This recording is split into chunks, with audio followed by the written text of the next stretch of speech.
You're either stuck in your past, or do you have an anxiety of future? So there are some people who they have some bad experiences from their past, so they are always have the fear of like what happened. They don't want it to be repeated.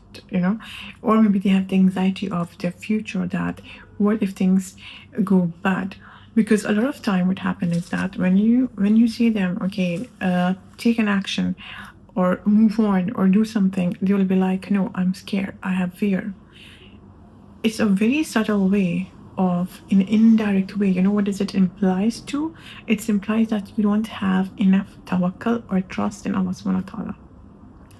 Now you have to have tawakkul that whatever it's written for you, the provision, the risk, whatever, it will come to you. But if you are just sitting there and when you don't have the tawakkul, you have a lot of fear, a lot of anxiety about the past or the future, you will be stuck in that position. See, when you don't take the decision, you will never know the decision is right or wrong. You take the decision and then you stand by the decision.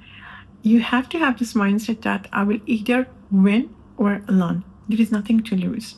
When you start thinking there is nothing to lose, because what you will lose, your time, your money, your energy.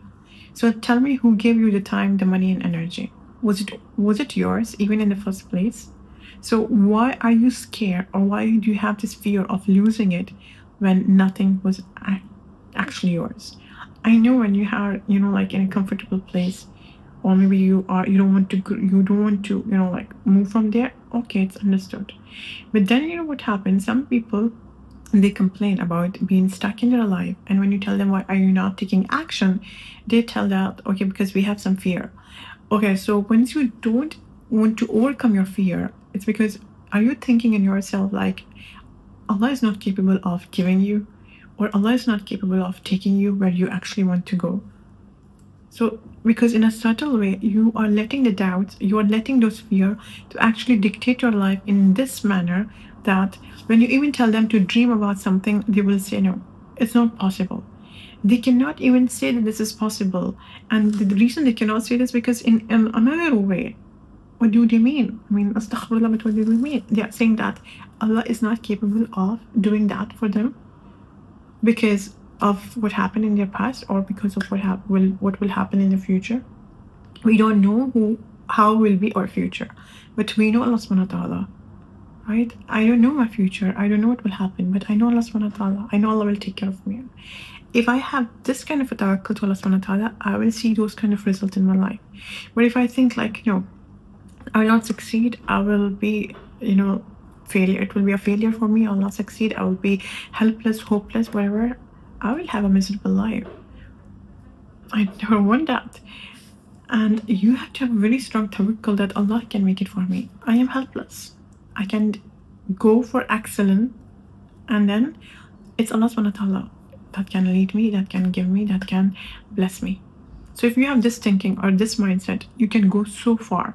But you always think, and you're always in a place that you're like calculating your fear, calculating the risk factors, and then you'll be like, I'm not saying don't take those calculated risks, by the way, but what I mean to say is that you are stuck in that position and you want to move, but at the same time you will be like, what if I move, what if I lose?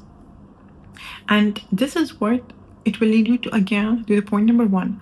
Because these kind of people, they are stuck in this loop of complaining, not changing their life, and then complaining, and then again not taking action and not changing their life, and not even having tawakkul. And then they start being bitter and ungrateful, that they are not blessed, they are lacking, they are being delayed, they are being this or that. So it comes from the one and most important thing is to increase your tawakkul and decrease your fear and your doubt, because fear and doubt are coming again from the devil. So either you say "A'udhu billahi minash shaitanir rajeem," or you have to work on your mindset. Your mindset should be like, there is abundant. If it doesn't go in this way, definitely there is a better plan for me.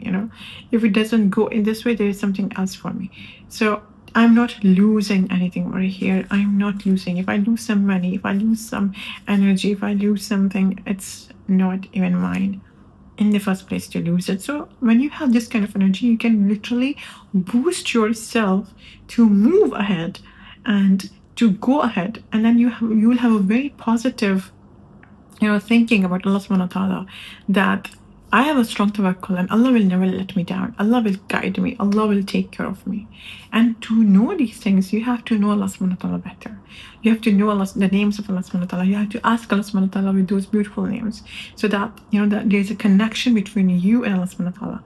I cannot rely on someone when I don't have a connection with the person. If I'm saying person way, right? If I don't know this person at all, I don't know what this person is, I cannot connect with this person, I cannot rely on this person, because I don't know this person. But when I know someone, I can better connect with them, I can rely with them, rely on them. So this is when also it's the same thing, when it comes to Allah subhanahu wa ta'ala, definitely He loves you. So when you connect with Him, when you rely on Him, He will do 1,000 times more than you.